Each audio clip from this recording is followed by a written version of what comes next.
ஆண்டவர் இயேசு கிறிஸ்துவில் என் பிரியமான சகோதர சகோதரிகளே, உயிர்த்த ஆண்டவர் பல முறை தம் சீடர்களுக்கு காட்சி அளித்த நிகழ்ச்சிகளை இந்த நாட்களில் நாம் சிந்தித்துக் கொண்டிருக்கிறோம். எருசலேமில் மட்டுமல்ல, கலிலேயாவிலும் ஆண்டவர் தோன்றுகின்றார். இன்றைக்கு யோவான் நற்செய்தி 21ஆம் அதிகாரத்திலிருந்து ஒரு பகுதி. இதை பிற்சேர்க்கை என்று கூட சொல்லுகிறார்கள். நற்செய்தி முடிந்துவிட்டது, இருந்தாலும் பின்னாட்களில் யாரோ இந்த பகுதியை சேர்த்திருக்கிறார்கள் என்று. எது எப்படியோ இந்த பகுதியிலும் அற்புதமான கருத்துக்களை ஆண்டவர் இன்றைக்கு நமக்கு விருந்தாக அளிக்கின்றார். சீமோன் பேதுரு தன்னுடைய நண்பர்களிடம், நான் மீன் பிடிக்கப் போகிறேன் என்றார்.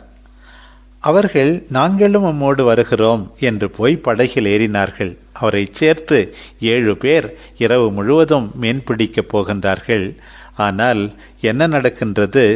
மீன் ஒன்றுமே கிடைக்கவில்லை. ஆண்டவர் இல்லாமல் நம்முடைய உழைப்பெல்லாம் எதிர்பார்க்கின்ற வெற்றியை பல நேரங்களிலே அளிப்பதில்லைதான். ஆனால் நம்முடைய வேதனையினோடே ஏமாற்றங்களினோடே ஆண்டவர் உடன் இருக்கிறார். விடியற்காலையில் இயேசு கரையில் நிற்கின்றார்.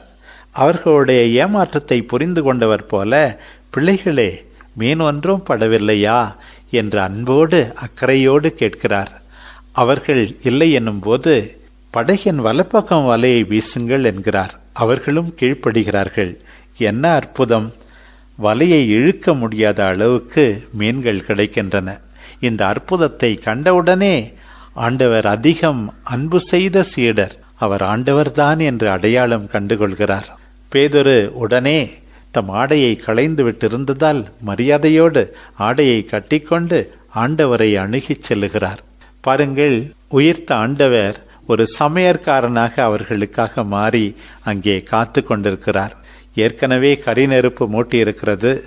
மீன்கள் வேக வைக்கப்பட்டு தயாராயிருக்கின்றன. அப்பங்களும் இருக்கின்றன. பிள்ளைகளே, வந்து சாப்பிடுங்கள் என்று அவர்களுக்கு உணவு அளிக்கின்றார்.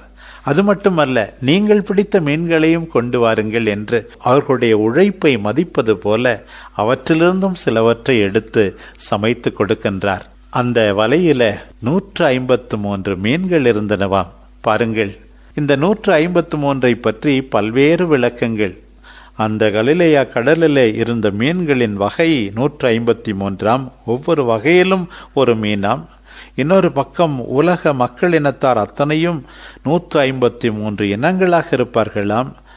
இன்னொரு பக்கம் 1 to 17 வரை நீங்கள் கூட்டி பார்த்தால் அது 153.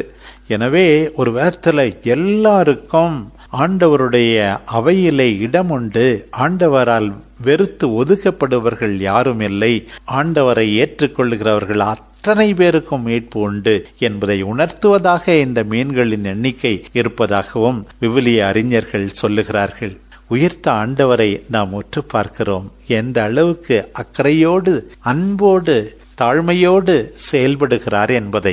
அதே உயிர்த்த ஆண்டவர்தான் கால் ஊனமுற்றிருந்தவருக்கு நலமளித்தார் என்று நேற்று மக்கள் கூட்டத்துக்கு அறிவித்த பேதுரு இன்றைக்கு மக்கள் தலைவர்களுக்கு திட்டவட்டமாக தைரியத்தோடு அறிவிக்கின்ற எழுச்சியை மீண்டும் இன்றைய முதல் வாசகத்திலே வாசிக்க கேட்டோம். உயிர்த்த ஆண்டவரின் பெயரால் தான் நமக்கு நம்பிக்கை உண்டு. அந்த ஆண்டவரில்தான் நமக்கு வெற்றி உண்டு. அந்த ஆண்டவர்தான் நம் மீது அக்கறை கொண்டிருப்பவர். அந்த ஆண்டவர்தான் நமக்கு நலம் அளிப்பவர். அந்த ஆண்டவர்தான் நம் உடலுக்கும் உள்ளத்துக்கும் தெம்பளிப்பவர். சாப்பிடுங்கள் என்று அக்கறையோடு நம்மை அழைப்பவர். பிள்ளைகளே என்று பாசத்தோடு நம்மை கூப்பிடுபவர். அந்த ஆண்டவரில் நம்பிக்கை வைத்து நம்முடைய நம்பிக்கை பயணத்தை தொடர்வோம். ஒருபோதும் கைவிடாதவர், எந்நாளும் நம்மோடு இருப்பவர், நமக்கு உணவு அளிப்பவர், மகிழ்ச்சி அளிப்பவர், நிம்மதி அளிப்பவர் நம் உயிர்த்த ஆண்டவர்தான் என்று எல்லாருக்கும் எடுத்துரைப்போம். ஆமென்.